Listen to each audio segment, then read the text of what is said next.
भाजपा ने निकाली विपक्ष की जाति जनगणना की काट, ओबीसी सर्वे का कर सकती है ऐलान। लोकसभा चुनाव में जाति का मुद्दा हावी रहने की पूरी संभावना है। भाजपा ने भी विपक्ष की जाति जनगणना की काट निकाल ली है। रविवार को बिहार के मुजफ्फरपुर में एक रैली को संबोधित करते हुए केंद्रीय गृह मंत्री अमित शाह ने इसके संकेत दिए हैं। इस रैली के दौरान पार्टी की रणनीति में बदलाव के उन्होंने संकेत दिए। वहीं मिली जानकारी के मुताबिक बीजेपी की केंद्रीय चुनाव समिति की 1 नवंबर की बैठक के दौरान ये निर्णय लिया गया कि भगवा पार्टी एक बड़ी घोषणा करेगी जिसमें पिछड़ा वर्ग यानी कि ओबीसी सर्वेक्षण की बात होगी। इस बैठक की अध्यक्षता प्रधानमंत्री नरेंद्र मोदी ने की थी। इसमें अमित शाह और भाजपा अध्यक्ष जेपी नड्डा सहित कई बड़े नेता शामिल हुए। इस बैठक के अगले ही दिन ओबीसी आउटरीच पर एक उच्च स्तरीय बैठक में इस पर मुहर लगा दी गई। मामले की जानकारी रखने वाले लोगों ने कहा कि तौर तरीकों पर अभी काम किया जाना बाकी है, लेकिन केंद्र सरकार जल्द ही इसको लेकर घोषणा कर सकती है। भाजपा के एक वरिष्ठ नेता ने नाम न छापने की शर्त पर कहा कि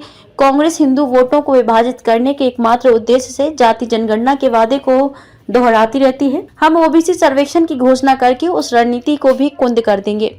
वे इसे तभी मुद्दा बनाएंगे जब हम इसके विरोध में दिखेंगे। अगर हम सभी सहमत हैं और हम एक सर्वेक्षण का भी वादा करते हैं तो वे हिंदू वोट नहीं बांटेंगे। भाजपा ने बताया है कि जब जाति सर्वेक्षण की घोषणा की गई थी तब वह बिहार में सरकार का हिस्सा थी। मंगलवार को जब नीतीश कुमार की अध्यक्षता वाली कैबिनेट ने आरक्षण को 75% तक बढ़ाने का ऐलान किया तो भाजपा ने भी इसका समर्थन किया। केंद्रीय चुनाव समिति की बैठक के बाद अमित शाह ने सबसे पहले छत्तीसगढ़ के रायपुर में एक संवाददाता सम्मेलन में ये मुद्दा उठाया। पार्टी ने कहा कि हम वोटों के लिए तुष्टीकरण की राजनीति नहीं करते हैं। हम पार्टी के भीतर चर्चा करने के बाद जाति जनगणना पर उचित निर्णय लेंगे। भाजपा ने कभी भी जाति जनगणना का विरोध नहीं किया, लेकिन इस पर बहुत सोच विचार कर निर्णय लेना होगा। अमित शाह ने बिहार की रैली के दौरान कहा कि वे महागठबंधन इस रिपोर्ट के साथ खुद को ओबीसी के चैंपियन के रूप में पेश करने की कोशिश कर रहे हैं, लेकिन नीतीश कुमार को याद रखना चाहिए कि जब जाति सर्वेक्षण कराने का निर्णय लिया गया था तब भाजपा राज्य सरकार का हिस्सा थी।